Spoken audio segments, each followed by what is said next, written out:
हिमालय की तलहटी में बसा एक छोटा सा गांव है, निहारिका। इस गांव की एक अजीब बात यह है कि यहाँ के लोग कभी घड़ियां नहीं पहनते। उनका मानना है कि समय को बांधना मौत को दावत देना है। अंकित, जो एक खोजी पत्रकार, इन्वेस्टिगेटिव जर्नलिस्ट था, इस रहस्य को सुलझाने वहां पहुंचा। रात के ठीक 12 बजे जब उसने अपने डिजिटल कैमरे की स्क्रीन देखी तो उसके रोंगटे खड़े हो गए। घड़ी के अंक 00:00 पर आकर रुक गए थे और सेकंड की सुई हिल भी नहीं रही थी। वह अजीब बूढ़ा और तथ्य गांव के किनारे एक पुरानी लाइब्रेरी थी।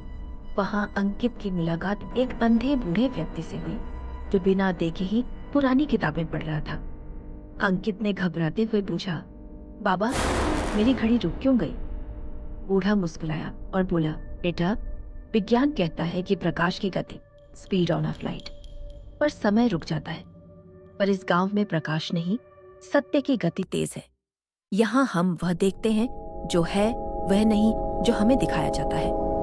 तथ्य जो कहानी बन गया। अंकित ने गौर किया कि गांव के बीचों बीच एक विशाल बरगद का पेड़ है जिसकी छाया कभी अपनी जगह से नहीं हिलती।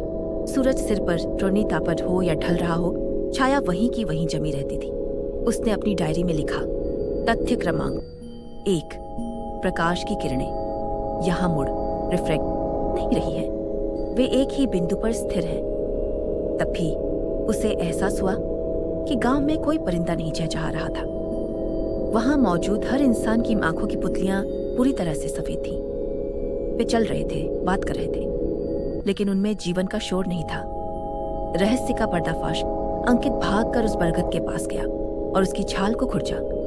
पेड़ के अंदर लकड़ी नहीं बल्कि तांबे के तार और नीली रोशनी बह रही थी। वह पूरा गांव एक मशीन था, एक सिमुलेशन। वह बूढ़ा अंकित के पीछे आकर खड़ा हो गया। उसने कहा, तुम जिसे सत्य समझते हो वह बस एक डेटा है। हम लोग मर चुके हैं अंकित, हम बस इस मशीन में संजोई गई यादें हैं आमा, और अब तुम्हारी याद भी यहीं सुरक्षित कर ली जाएगी। अंतिम दृश्य अगली सुबह गांव के बाहर अंकित की गाड़ी मिली। गाड़ी का इंजन चालू था, रेडियो पर गाना बज रहा था, लेकिन अंकित कहीं नहीं था। आज भी अगर आप निहारिका गांव के पास से गुजरे तो आपके फोन का नेटवर्क गायब हो जाएगा और घड़ी 0 बजे पर रुक जाएगी। लोग कहते हैं कि वहां एक नया चेहरा दिखाई देता है, एक पत्रकार जिसकी आंखें अब पूरी तरह सफेद हैं और वह हाथ में एक डायरी लिए बरगद के पास बैठा रहता है।